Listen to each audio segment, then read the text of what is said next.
So everybody's been talking about this for the last week, and Ed Reed is officially out at Bethune-Cookman, and so it's been so much that's been said behind this, uh, and there's so much that have come to light from this as well.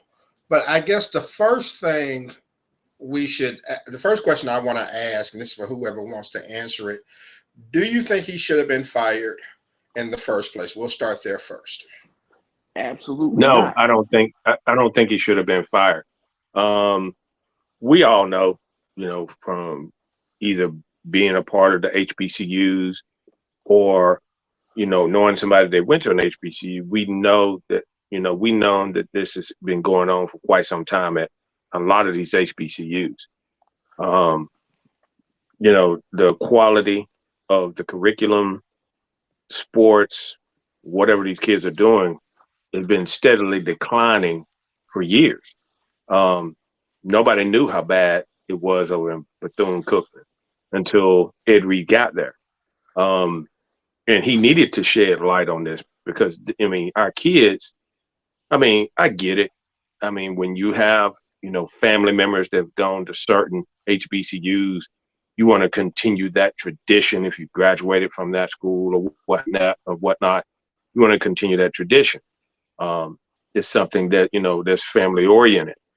Um, but if your kid is not getting the right education, um, you come there on a scholarship, the team facilities are garbage. They look like, you're up in Beirut somewhere. This is something that light needs to be shed on. Um, we heard the things that came out of Jackson State. There's definitely, some corruption there. And obviously looking at the facilities at Bethune-Cookman, ooh, they were pretty rough. And for Ed Reed to shed light on this, the light needed to be shed on it because these kids are not. I mean, the grass is not cut. There's garbage everywhere. There's buildings that got garbage in them. I mean, the I mean, there's so much that Dion did when he was Jackson State, not only for Jackson State, but other HBCUs in the conference, sending coaches and things of that nature, getting the word out, trying to get things straightened out, and everybody kind of, butchering him a little bit because he left. But he was being ripped off his own self. So, he should have Ed Reed been fired? No. But, you know, Bethune Cookman is trying to hide their transgressions. And as a result of it, they shed some light on this. And, we got to think about the kids for their education, not only just the sports side of it, but the education side of it. And this is going on throughout the whole United States at these HBCUs. It's not just Bethune-Cookman. It's Jackson State. It's Alcorn. It's Mississippi Valley. It's, you know, Texas Southern. I mean, it's all these HBCUs. This stuff is going on. It's not just one. I mean, and it's up to us to shed the light on it. We can't just turn a blind eye to this. All right. Anybody disagree that he should be fired?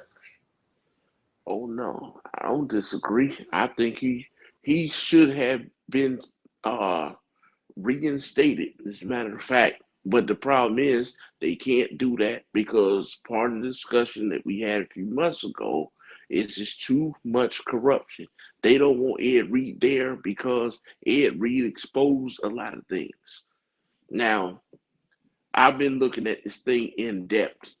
I mean, Roland Martin is on these guys' neck, and he's going to the school next week. And they got the president and all these guys up here. They lying. They got the students, the football players. The guys say we do not have locker rooms and we do not have showers. The man sat there on TV and lied and said that was not true. The kids that play on the team say this is true. We're sharing football helmets. The guys, the football players, it's on Roland Martin's channel. So anybody can go see it that don't like it. Because the comment channel always got something to say, but fuck them niggas always talking shit. But this is what it's going to be. They need to do something in Bethune-Cookman and all the HBCUs that have this same issue. Because people get mad when you say all of them corrupt. You can't say all for nothing. But the ones that are corrupt, they need to do something. This is a shame. And then people want to say that you want to send your kid to an HBCU. Who in their right mind would want their kid to go down to Bethune-Cookman and it looks like that what Ed Reed was showing, and these kids don't even, they got to wash their own uniforms. They got to spend their own money. They don't have showers.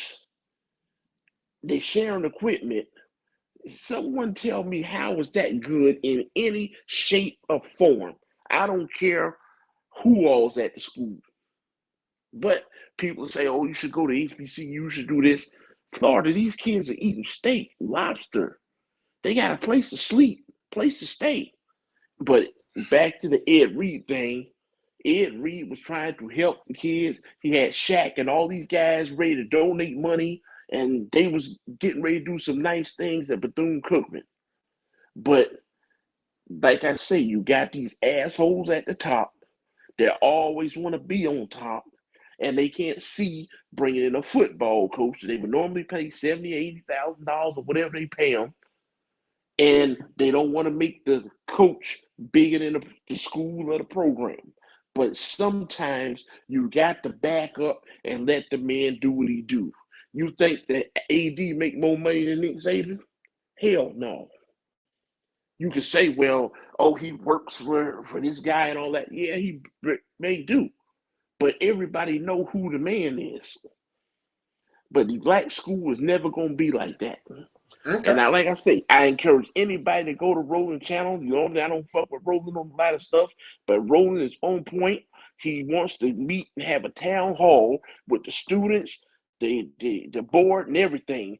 Dumb Negroes don't want to meet with them students on campus because they know what's going to happen. But Roland coming anyway next week. No, it's going to be a big deal. It's out there now. Roughing the passer, 15-yard penalty, automatic first down. Roughing the passer, 15-yard penalty, automatic first down.